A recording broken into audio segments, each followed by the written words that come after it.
La contrafalta. La contrafalta es una técnica de composición en la música clásica y folclórica usada aún antes de la Edad Media. Los grandes compositores de monte y misas con frecuencia usaron canciones populares y seculares conocidas como base para su obra religiosa. Existían razones para el uso común de la contrafalta. Las melodías populares eran escogidas por los compositores por ser dulce y porque la gente estaba familiarizada con ella. Esto los ayudaba a aprender nueva palabra puesto que la melodía ya era familiar. Las tonadas también era usada para sustituir letras pecaminosas por letras religiosas para que así la gente olvidara las canciones inmorales y recordaran la nueva. Las canciones también eran adoptadas para usarse como propaganda y para enseñar la verdad y los principios. Finalmente existía escasez de melodía nueva para el gran número de textos generado durante la Reforma. La definición de contrafata. La sabiduría popular nos ha hecho creer que la contrafalta requería alteraciones del lenguaje musical original, especialmente de ritmo, para poder secularizar la música. La definición formal de contrafalta es en la música vocal la sustitución de un texto por otro sin ningún cambio sustancia en la música. Werner Braun provee una definición más detallada de la contrafalta en términos de la transferencia de un texto secular al terreno espiritual, adaptándose a la forma literaria, la métrica y los patrones rítmicos de texto original, e incluyendo algunas palabras características, tema o motivo de original de manera que fuera fácil reinterpretarlos en el contexto cristiano. La melodía en la mayoría de los casos mantenía su forma original con ajustes menores para acomodar el nuevo texto, pero por lo general los nuevos textos eran escritos de forma tal que coincidieran con la métrica original de la melodía.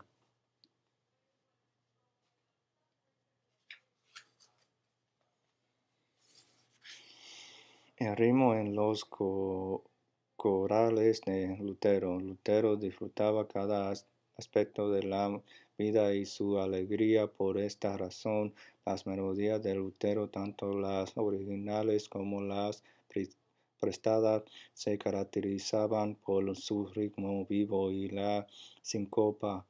La síncopa era una característica de la canción artística del tiempo de Lutero y él la usaba para acentuar la palabra importante del texto.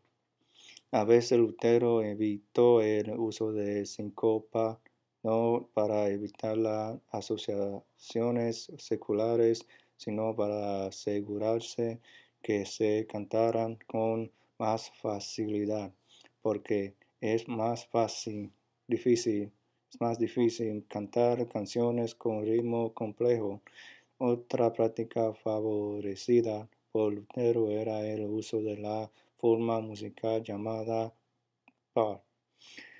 A pesar de que Lutero favorecía el uso de síncopa durante el siglo Los ritmos de los himnos luteranos fueron cambiados por un estilo isométrico y se perdieron la vitalidad y la espontaneidad de las versiones originales. Algunos ven estos cambios como el resultado del esfuerzo por parte de la Iglesia de erradicar los elementos seculares de la música de la Iglesia. Sin embargo, esta aseverancia está errada porque un análisis de la música del siglo muestra que persiste el elemento rítmico en la mayoría de las composiciones sacras. Existen cuatro elementos que contribuyeron al cambio en los ritmos de los corales de Lutero: los musicales, los arquitectónicos, los teológicos y los prácticos. Debido a la construcción de grandes catedrales en techo altos que creaban un efecto de eco, el canto rápido se tornó difícil. Elemento arquitectónico, por lo tanto, usan ritmos menos vivos, tenía más sentido. Debido a la creciente popularidad de la polifonía, la melodía empezó a asignarse a la voz más alta del conjunto, lo que hoy llamamos soprano. Como ahora no una, sino varias voces cantaban al mismo tiempo, era difícil mantener ritmo complejo cantando simultáneamente en tales cosas. Era más adecuado un tempo moderado, elemento musical con todas las voces en un movimiento simultáneo. El cambio de actitud hacia la religión fue un posible factor teológico que hizo que el canto fuera más lento. La espiritualidad y las devociones eran asociadas con la idea de formalidad o solemnidad. Esta actitud hacia el canto congregacional estaba en oposición directa con lo que Lutero tenía en mente. Repito, al propósito de himno, una expresión gozosa como respuesta al don de la salvación.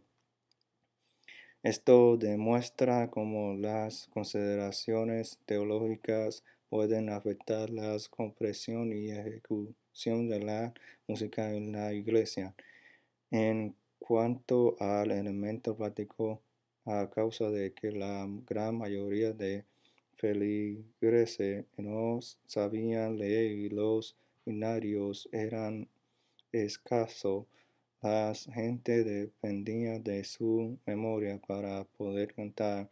Esto propició la práctica del canto lento. La importancia de Lutero en la actualidad.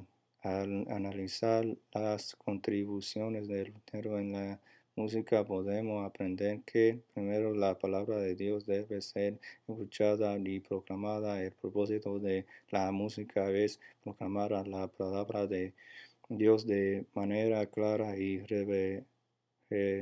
relevante, de forma que resuene en los corazones de quienes la escuchan. Segundo, la música en la iglesia es una experiencia activa y participativa. Para lograr esa participación, la congregación debe estar familiarizada con la música. Tercero, la música es una herramienta poderosa para el bien. Generalmente se destaca el poder que la música tiene para el mal, pero la actitud de Lutero era diferente. Vio la música como un don de Dios, un instrumento del Espíritu Santo para afirmar la bondad de la creación de Dios con poder para cambiar el mundo. Cuarto, el músico profesional tiene un papel distintivo en la iglesia. Aunque Lutero escribió y arregló un gran número de piezas para la iglesia siempre promovió la calidad musical y poética, por lo tanto se rodeó de músicos profesionales que lo ayudaron a lograr esa meta. Un aspecto muy importante de las contribuciones de Lutero que se menciona muy poco es la importancia que le dio al arte. Específicamente, Lutero animaba al estudio serio de la música y el uso de obra de alta calidad musical, porque esto ayudaba a cultivar normas elevadas de buen gusto y excelencia. Como resultado, la apreciación de la calidad musical se debía imponer sobre el estilo musical específico. Los esfuerzos de Lutero y sus colaboradores por contextualizar la música no se limita a la gente común, sino que se extendió a las congregaciones protestantes educadas.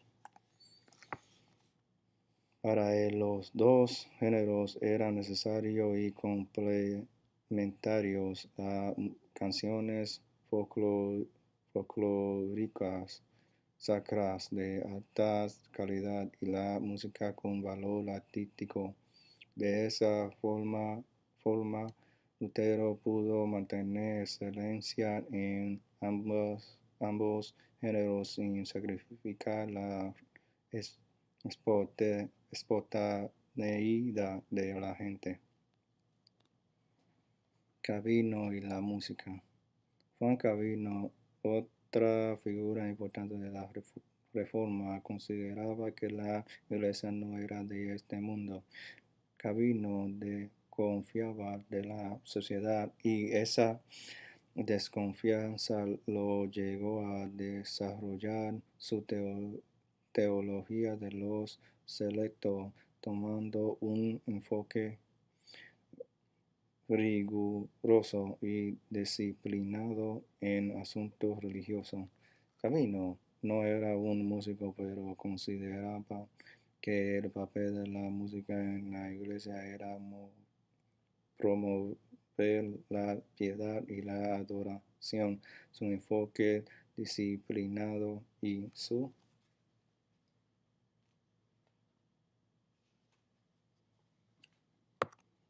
recomendaciones musicales eran simple, modesta y majestuosa. Solamente se permitían estilos salávicos y ritmos sencillos y salmos con un número limitado de texto bíblico para usar congregacional.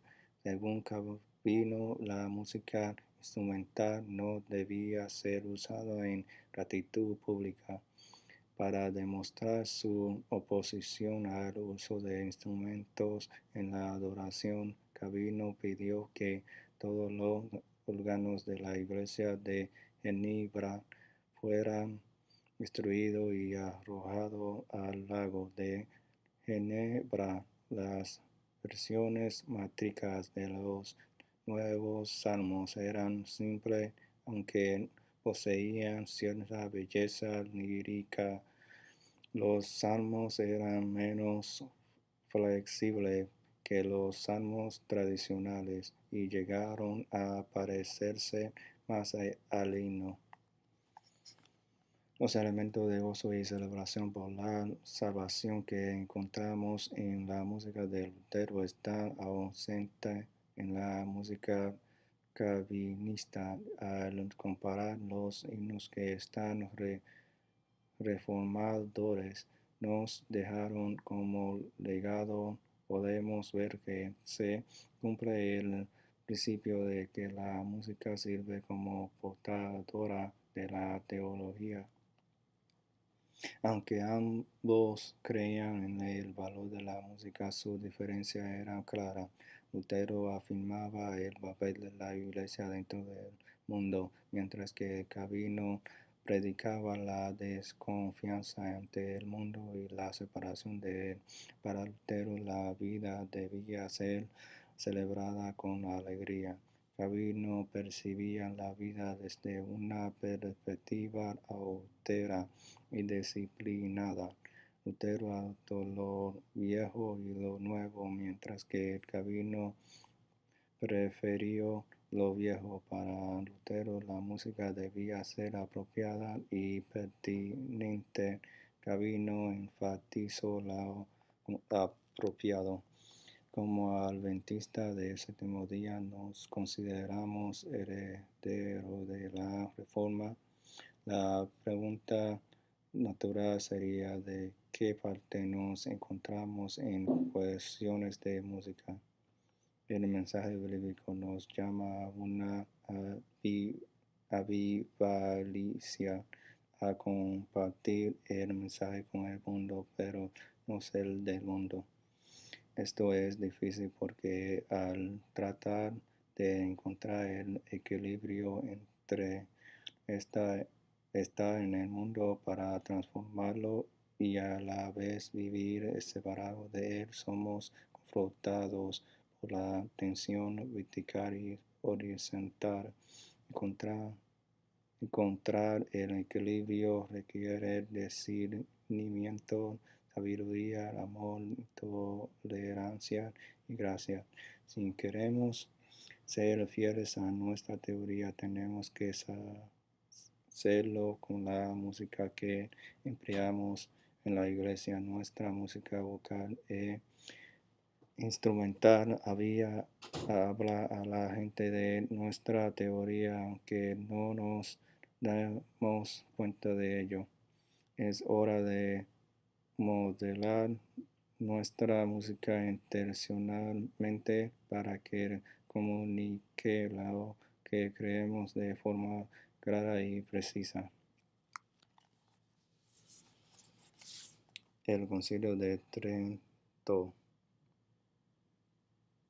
En respuesta a los cambios producidos por la Reforma, la Iglesia Católica tomó medidas regulatorias para la música. Durante el Concilio de Trento se criticaban mayormente las liturgias muy elaboradas y la complejidad de la música. Esta complejidad la hacía entendible solo a una élite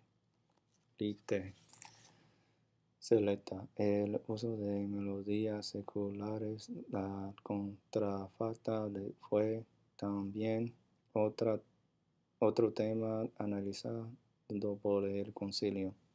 Como resultado, y por segunda vez en la historia, la Iglesia Católica dicta reglas para gobernar la música escrita para los servicios religiosos. Estas reglas señalaron la falta de claridad en el texto, la mezcla de lo pagano, lascivo, impuro con lo sagrado y la pérdida de carácter funcional de la música que era servir a la palabra.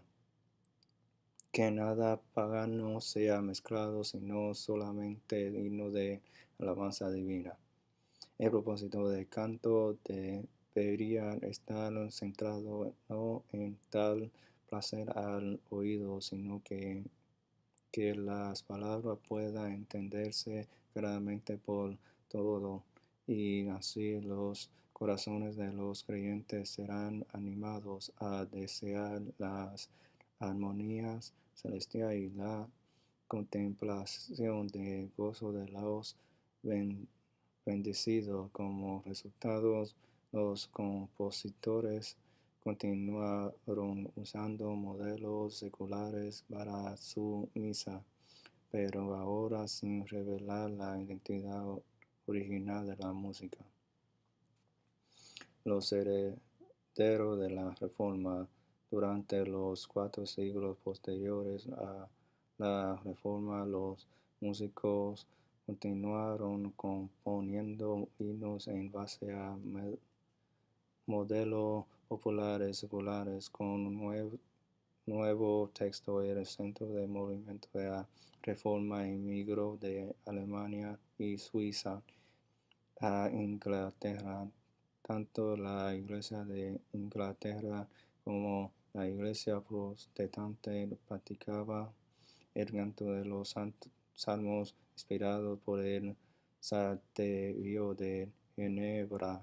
El himno fue aceptado poco a poco y con mucha dificultad, especialmente porque los textos no provenían de la escritura como los salmos, sino que eran paráfrases del texto bíblico bajo Isaiah Work, conocido como el padre de la himnodía iglesia. El himno empezó a usarse más y más en la iglesia, aunque los nuevos textos aún usaban predominantemente las tonadas de los salmos. John Wesley, fundador del movimiento metodista, fue quien realmente impuso la popularidad del himno. Wesley mostraba gran compasión por los pobres y necesitados, y su esfuerzo evangelizadores estaban dirigidos principalmente a este grupo. Wesley promovía una religión práctica, una religión de corazón, tomando inspiración de los moravos y su tradición de canto y no de forma entusiasta. Wesley se convirtió en un promotor y publicador de himnos que tocaba toda la gama de la experiencia cristiana. Su esfuerzo era alimentado por la renovación espiritual y artística. Wesley vio en los himnos un aliado para predicar el evangelio. Enfatizó cuán importante era que los himnos fueran pertinentes para su tiempo, así que tomó tonadas prestadas de los corales luteranos, la música clásica y las arias de ópera. Las cualidades artísticas de los himnos, texto y música fueron de vital importancia para el tanto que publicó una lista de instrucciones para el canto.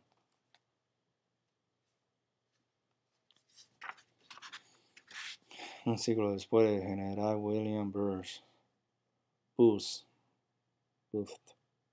fundador del Ejército de Salvación, recomendaba que un canto de buena calidad debía tener una buena tonada. Para empezar, tengamos una buena tonada. No me importa si la llaman secular o sagrada. Disfruto de robarle al diablo las muchas tonadas que él tiene para escoger. Tengamos una melodía que la gente pueda aprender, que se adueñe de ello y se mantenga en su meta hasta que la domine perfectamente. Este es el tipo de tonadas que ayudan y atraen creyente y converso. La misma actitud se observó en los movimientos de reavivamiento del siglo que produjeron la mayor contribución norteamericana a la ignodia cristiana. Los cantos de laos campestre y la música gospel. Las palabras de esta canción usaban un lenguaje sencillo, melodías de tipo folclórico fáciles de enseñar y contagiosa durante el siglo y como consecuencia de las libertades que los pueblos iban obteniendo, se escribieron muchos himnos y canciones, ya que los asuntos de adoración y música no estaban limitados solo a los profesionales. La adoración y la música estaban ahora en manos de la gente común que hallaron melodía en el repertorio folclórico y la música popular. Al mismo tiempo, la adoración colectiva empezó a cambiar y se promovió más la expresión individual. La subjetividad triunfó sobre las objetividad, la emoción y la imaginación sobre el intelecto y el juicio. Esta características son evidentes en las letras de los himnos del siglo. En relación al uso profuso de la música popular o folclórica en la iglesia, numerosos reformadores del siglo empezaron a promover un espíritu de high church, iglesia de alto nivel litúrgico, a reintroducir ritos, himnos y cánticos del pasado. Este movimiento no solo alcanzó a la Iglesia Católica y la Iglesia Anglicana, sino también a otra denominación, la Iglesia Evangélica. Favorecía las emociones y la persuasión y adaptó la cultura popular para poder estar más cerca de la gente. Las consecuencias fueron inmensas. Se desarrollaron dos ideologías distintas de la música de iglesia que continuaron separándose más con el paso de los años. Esta separación persiste hoy día y es la responsable de muchos de los desacuerdos y disputas sobre la música en nuestra iglesia cuando se ignora el principio de equilibrio entre lo vertical y lo horizontal. Aumenta la reticencia a aceptar el desafío de esta tensión. Así ocurre por como en el pasado, mientras que los adeptos a la iglesia alta, High Church, invoca la santidad del momento de la adoración. Los protagonistas de la iglesia popular enfatizan la importancia de la persona en la adoración. Esta es la misma disputa antigua acerca de lo apropiado y lo pertinente. Lo apropiado y lo pertinente son considerados elementos irreconciliables de la adoración en lugar de ser considerados como factores complementario. Mi objetivo es invitar al lector a que vea más allá de su preferencia y opiniones personales para que encuentren criterio objetivo que pueda trascender las posturas subjetivas y a formar opiniones equilibradas e informadas acerca de estos asuntos tan importantes. Soy una fuente creyente en el principio de que la mayor manera para contrarrestar el error es implantar la verdad.